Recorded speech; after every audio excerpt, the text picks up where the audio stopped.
to the campaign for a new hospital building. Let's talk more about this with the North West Norfolk MP, James Wild, who's been campaigning for the hospital ever since he was elected. Good morning, thanks for joining us. Morning, Chris. This is good news, isn't it? One of our main hospitals in Norfolk coming out of special measures. How well have they done? How have they achieved it? Yeah, no, this is very good news. It's a really positive report, and it reflects the significant improvements that have been over the last 3 years. And that hasn't happened by luck. It's due to the hard work and the commitment of all the staff there across all parts of the hospital who've been focused on delivering better outcomes for patients. So they should be very proud today of the work they've done. Clearly, there's further improvements to come, but this is a moment to reflect on the journey and improvements there's been over the last 3 years. When you consider the reality of the last 3 years, that's how long the hospital has been in special measures, it's managed to improve despite having to deal with COVID and all of the pressures along with that, and despite all of these props and all of the issues in place. It's actually quite some achievement, isn't it, to improve with all of that going on? Absolutely, and the Care Quality Commission recognise that's the case as well. There have been huge pressures on the staff there. I know that from when I've been in the hospital talking to the staff about the issues, but they've been focused on this journey to bring the hospital now to the point where it can come out of special measures, which is good news for the staff. It's good news for people across West Norfolk and everyone who's served by that hospital, to show that things have got better after difficult times that there have been previously at the hospital. The CQC report is one thing, but I'm sure the state of the hospital is something that you hear about from your constituents a lot as well. What are they telling you about the standard of care they're receiving at the hospital?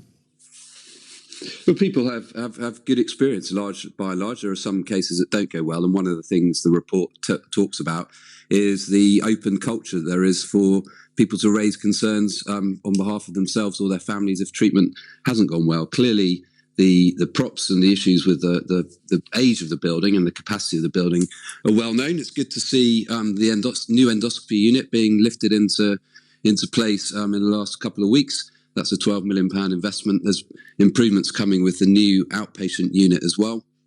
And there's a £3 million West Norfolk Eye Centre that's going to have an extra 2,000 appointments a year. So there's modernisation happening at the hospital. When I went to see the new outpatient unit, the staff there were pleased to see that. It's part of the improvements is the care they're delivering, also modernising the building and making greater use of digital technology. So that all comes together, and obviously the major investment that we want to see in the hospital as well.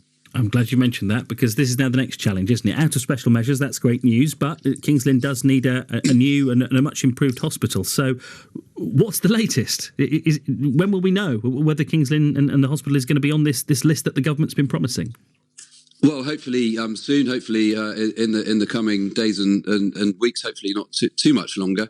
I keep pressing the minister, who keeps telling me he's got proposals coming to him shortly. So I hope it won't be too much longer. But I think the important thing is that we get the right decision. If it takes a bit longer to get to that point, that's okay. But I'll keep up the pressure, because we do need to get some certainty here about QEH's position and the compelling case that they have, which Caroline Shaw was talking about in some of your clips earlier. Can you use this latest development, the hospital coming out of special measures, can you use this to your advantage with this campaign? Can you use that to sort of trumpet the case again? Absolutely, because I think it shows the commitment of the staff at the hospital to delivering excellent care. That's where they want to get to, and this is part of the way to getting to that point. But they are held back slightly by the buildings, and the layout of the hospital is not designed for modern care pathways, and the capacity is also a challenge. So part of continuing to deliver improvements is having better facilities.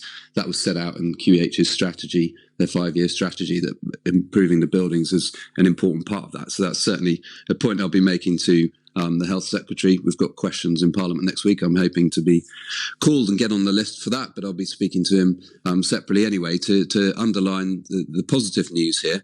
But to continue to deliver those improvements, we do need to see more investment into the hospital.